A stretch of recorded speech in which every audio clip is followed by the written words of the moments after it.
asa gadin su mara nuer biji beseri mara denga biji beseri awani na nasal fi sub da wani na shaloktion fi nuer fi denga fi chulu gadin fi salam sa gadin akul fi san wai mana hatu inda na salam nu sawin etum rujal del ya salam batakum da muzazzab zai shabaka shi da helkum be salam batakum de asa lo gelbi asa gadu gul sai ya rabbi gabliye de gabliye bata rujale lo robana sama rujale kun fi malu baramu wani na nusawin del robana khali wadena fi mal batana anana nina ya tabanin be salawat anin tabanin be wilada batana da bika kasara lani yal batana na gada mul haja kab ajadal kab ويال قاعد يموت ورجال بتاعنا انتهى يلا نمشي وين قاعدين نصلي ربنا زيدا وربنا سامع كلام صلوات بتاعنا لكن انتم لسه قلوبكم انتم رجال كده ما علي ما تقول قاعد يشتمكم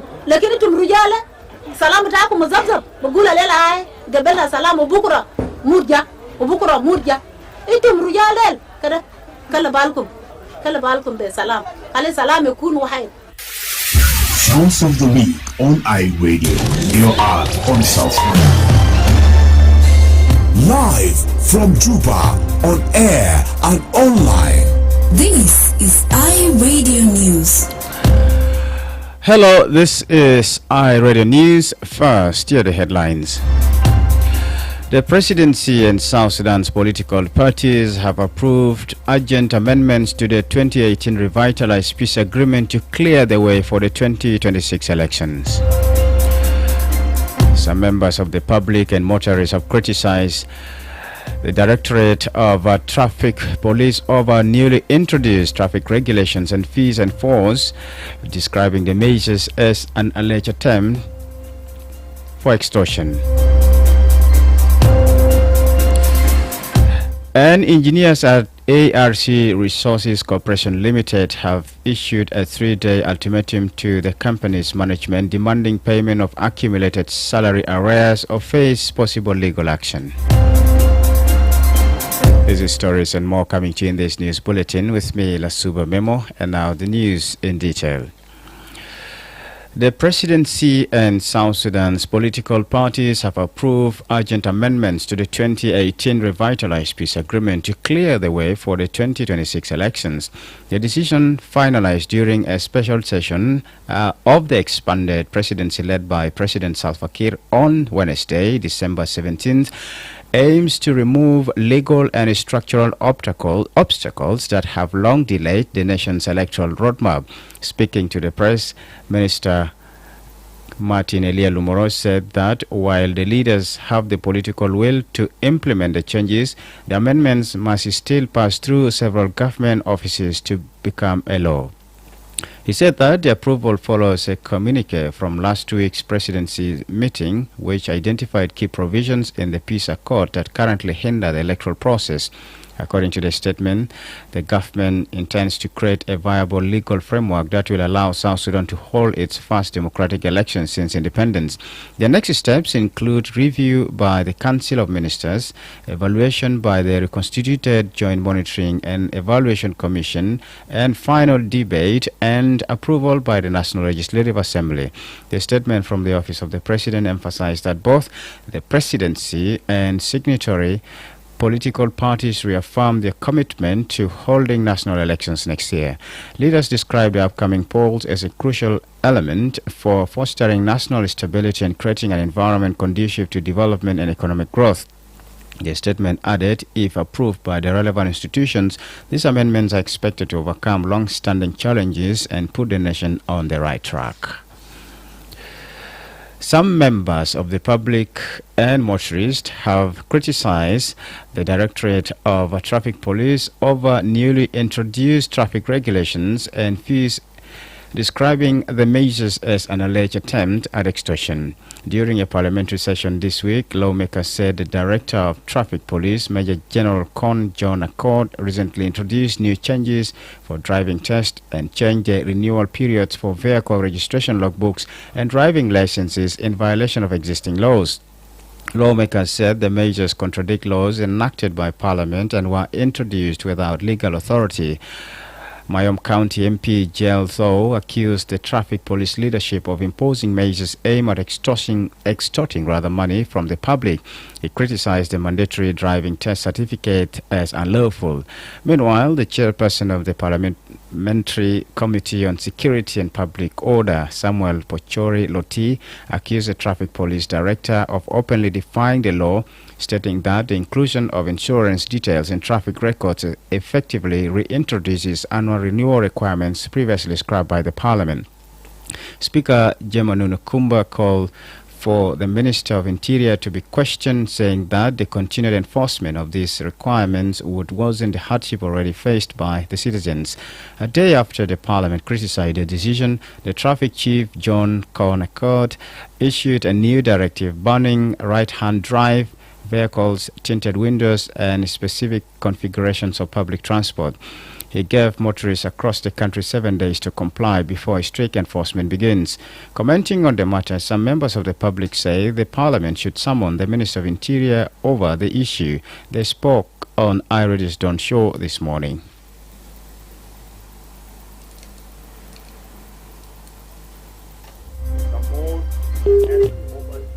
The work of the executive.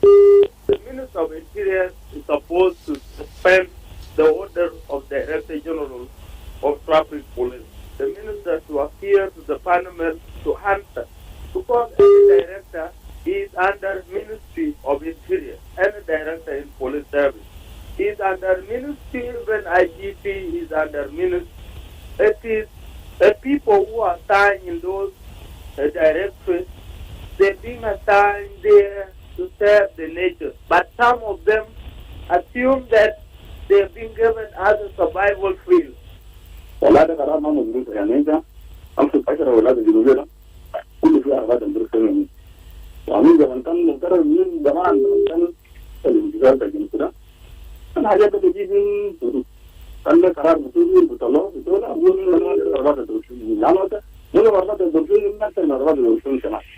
ولا كيف الناس اللي ناس بيتعاملوا فيه عرفت كيف ادرسوني احسن من الناس وكمان بتي القرارات اللي تقوم تتم قرار على ما كان قرار قرار الناس بيقوم كيف ولا جابات بيقوم كيف لكن انت ما بتطلع قرار وين عرفت ترى الفرصه براكم وبره من القرار لولا المقصود لذاته واللي عنده قوانين دول ذاته كليه ناديه شيناكم مجلس هو شغال بقانون ياتو يعني قرار ما جاء من وزاره قرار جاء من مكتب this Director General of Traffic Police. So it's supposed to be called to go and be answerable on the question. Are you using which laws in the country? Do the traffic police have its own law without connected to the Constitution of South Sudan? Are you independent from the Constitution of the country or the government national unity? He must be summoned so that he be answerable to the question, so that he can tell the government where is his powers based.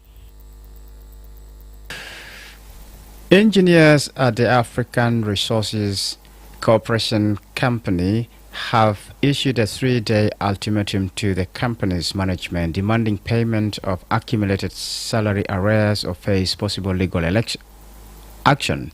Speaking to iRadio in an interview on Wednesday, the chairperson of the committee, Sher Ring, said the staff arrears have not been paid for up to 15 months for redundant staff and more than 20 months for retained staff. In a message addressed to the managing director, Adud Melkwal, the engineers stated that the last salary payment was made in March 2024. The engineers said that in June 2025, the company downsized more than 90% of its workforce due to financial challenges, assuring the staff that salaries and arrears would be paid as soon as possible. They say the engineers accepted the decision without resistance. However, the committee alleged that in July 2025, instead of coordinating payments, management formed an asset management committee confiscating company vehicles from engineers and other staff. The engineers said the action was carried out despite their unresolved salary arrears. They further stated that from July to December 2025, the management failed to communicate any clear plan on the payment of arrears to both retained and redundant staff. As a result, the engineers stressed they have given the company 3 days from December 17th to December 20th, 2025 to clarify the situation and settle the matter. They warned that failure to respond will lead to legal action with no further compromise. 15 plus June, there is no any proper communication to tell us exactly when are they going to pay us and how they are going to pay even. That's why we demand them to tell us exactly when are they going to pay us, because these promises, empty promises, and they are not working, because we have been patient for almost 2 years now without salaries, without all these things. That's why we decided to approach them directly as a committee, not individual.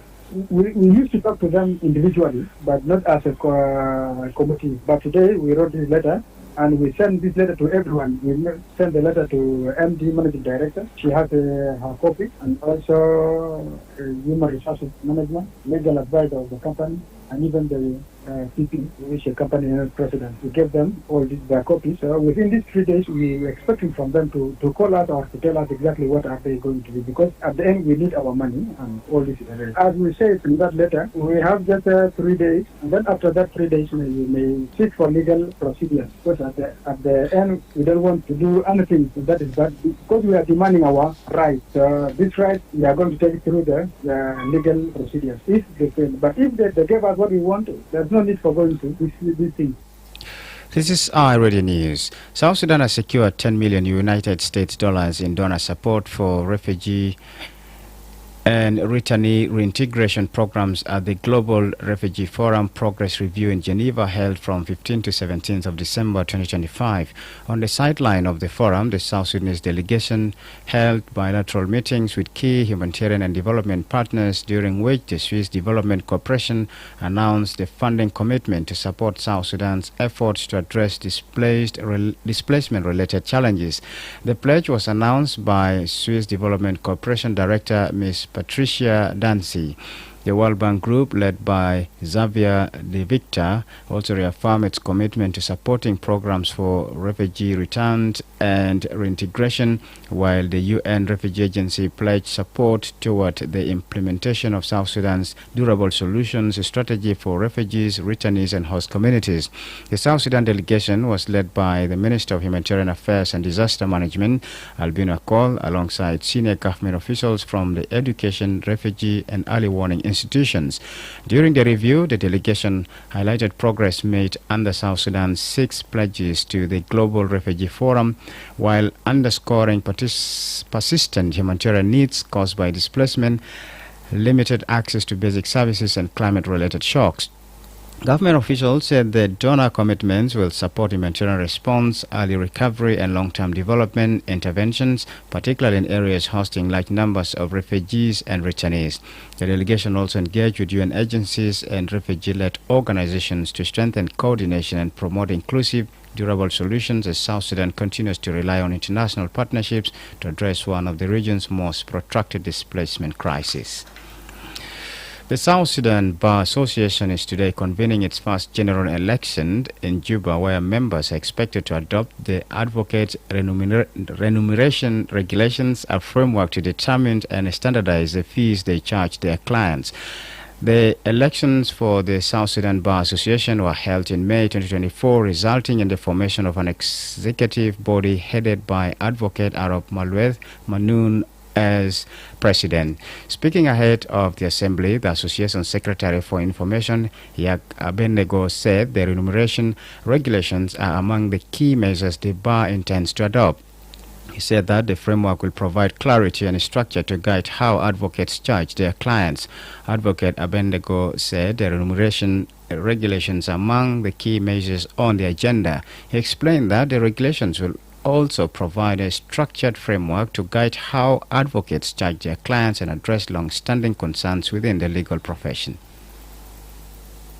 First ever General Assembly for the Bar Association. Here we are going to talk about our report, the annual report for the first year that we have been in office and a half. We entered this office on 29th of May 2024, and for the last 1 year we have compiled a report for the General Assembly to look at. We are also here to come and pass regulations, including the advocate remuneration regulations, where advocates will be, of how much they will be charging their clients, and so many other issues that this association always indulged in, and we will discuss matters of importance to the Bar Association. Also speaking ahead of the assembly, Advocate Wani Stephen, the Deputy Secretary of the South Sudan Bar Association, said the regulations were developed in response to complaints from the public over legal fees. He said that some lawyers have been undercutting their colleagues while others have been overcharging clients. According to Wani, the regulation will ensure a standardized and unified rate structure applicable to all clients, helping to restore public confidence in the legal profession. This meeting is very important because today all the lawyers in the Republic of South Sudan are coming together to discuss a very important thing. This is the issue of advocates' remuneration, which is a very important document for all of us. How are you supposed to charge your client? Because you understand in the last couple of years, people are complaining. Some lawyers are undercutting, some lawyers are overcharging. So today as lawyers, we are coming to sit together to unify how lawyers are supposed to charge clients, or at least to set the bare minimum for how lawyers are supposed to charge each other. The South Sudan Bar Association was established under the Advocate Act of 2013, which provides a legal framework for regulating the legal profession in South Sudan.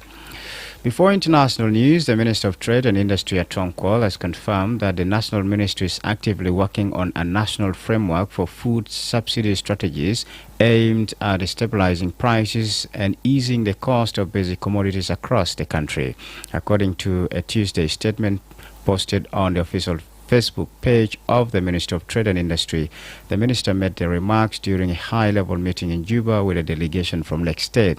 The Lake State delegation was led by the State Minister of Trade and Industry, Rebecca Enoch Makwach, and included the chairperson of the State Chamber of Commerce, Malok Mariel Kochwell. During the meeting, Minister Rebecca Enoch outlined key challenges facing the state's trade sector, particularly the high cost of commodities and the absence of a permanent presence of the National Bureau of Standards. She called for national intervention to support commodity subsidization programs and to deploy National Bureau of Standard personnel, laboratory facilities and testing equipment to protect consumers and ensure product quality. In response, Minister Tong acknowledged the urgency of the concerns and said the food subsidy framework is currently being harmonized by a dedicated national committee following consultations with the national business community with the aim of stabilizing the entire national market.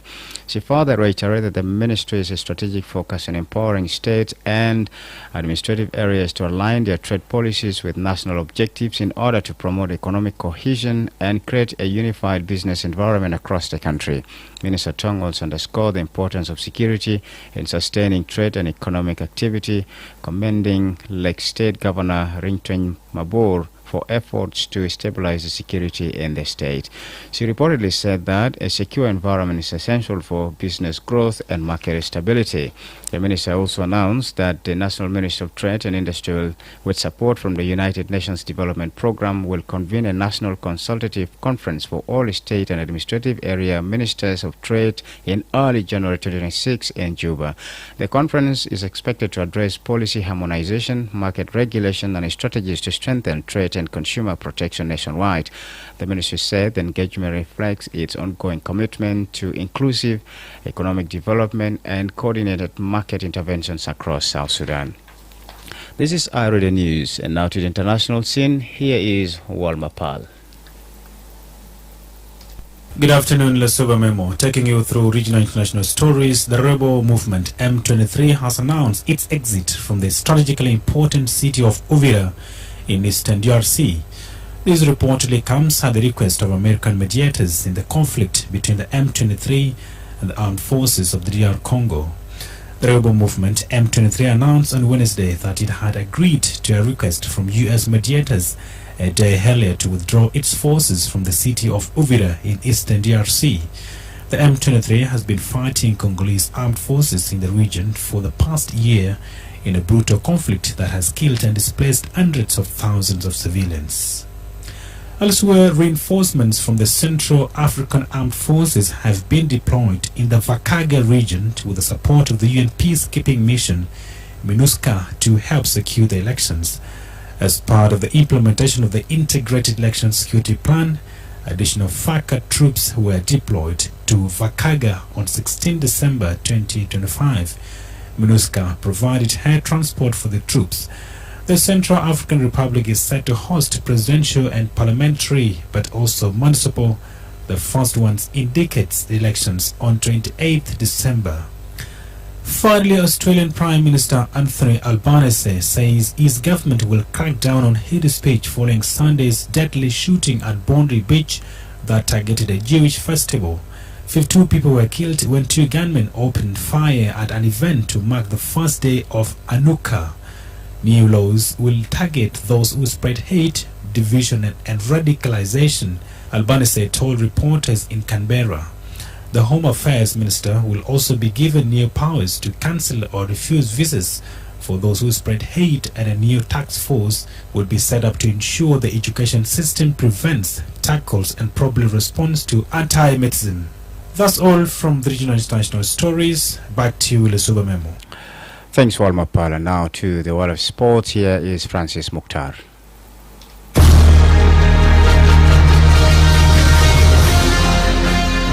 Thank you, Lasuba Memo. Welcome to the Sport News. In the latest South Sudan Premier League action, Koryom FC secured a 3-2 victory over Lion Hunters, while Melekia overtook Bentiu City with a convincing 3-0 win on 17th December. Koryom's win lifts them further up the table, providing a much-needed boost in their bid to climb out of the lower half. Lion Hunters, meanwhile, remain stuck on the bottom after suffering another defeat. Earlier results this week saw Al Ghazala Wow and Al Marikh Bantiu play out an entertaining 3-3 draw, while Salam Awil FC and Al Hilal Wow shared points in a 2-2 stalemate on 16 December. On 15 December, Holy Family FC and Atlabara FC also finished 1-1, reflecting a busy week of results across the league. In today's key fixture, the spotlight turns to Jammus and Qatar later today, kicking off at 4:30 p.m., a match that could reshuffle the top tier. A win for Jammus will see them leapfrog Qatar into second, tightening the chase on Al Marikh. A Qatar victory, however, would keep pressure on the league leaders and widen the gap to third. At 2 p.m., Olympic Rank also take on Wajoma FC in a clash that could influence the relegation battle, as both teams seek crucial points to climb out of danger. As the 2025-2026 Premier League season progresses, the title race remains tight at the top, while the fight to avoid the drop grows increasingly intense. Former Arsenal and France striker Thierry Henry will be honored with the Lifetime Achievement Award at BBC Sports Personality of the Year. The 48-year-old, widely considered to be one of the Premier League's greatest players, retired in 2014. He will be presented with the award at the 2025 BBC Sports Personality of the Year show on Thursday, live on BBC One and BBC iPlayer from 7 p.m. Greenwich time. And finally, Manchester United are angry with the Moroccan Football Association for rejecting their plea for Nusser Mazraoui to play in Monday's 4-4 draw with Bournemouth, 6 days before the country's opener at the Africa Cup of Nations. United head coach Ruben Amorim said on Friday negotiations with the relevant national bodies were continuing over the release of Mazraoui, Cameroon's Brian Mbeumo, and Ivory Coast Amadi Diallo to AFCON. FIFA announced on the 3rd of December that clubs only need to release players from the 15th of December, 14 days before the tournament that runs from 21st December to 18th of January. This is the end of IRA the Sport News. Back to you, Lasuba Memo in the studio. I am Francis Mukhtar.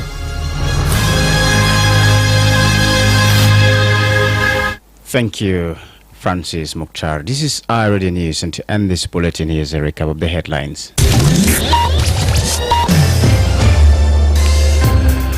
The presidency and South Sudan's political parties have approved urgent amendments to the 2018 Revitalized Peace Agreement to clear the way for the 2026 elections.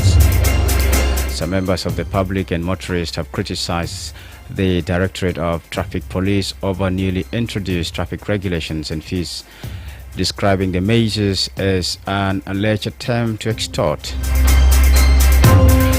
And engineers at the African Resources Corporation company have issued a 3-day ultimatum to the company's management demanding payment of accumulated salary arrears or face possible legal action. That's 10 to 5 ready news. If there is a story or an event you'd like iReady to cover or report about, please send us a text message at +211 925 287870. It's also our WhatsApp number. Follow us on X at iReady Juba. Like our Facebook page iRadio. Subscribe to our YouTube channel at iReady South Sudan. You can also visit our website and listen to us online at www.iradio.org. Stay tuned for the news in Arabic at 1:30. I am Lasuba Memo. Thank you for listening.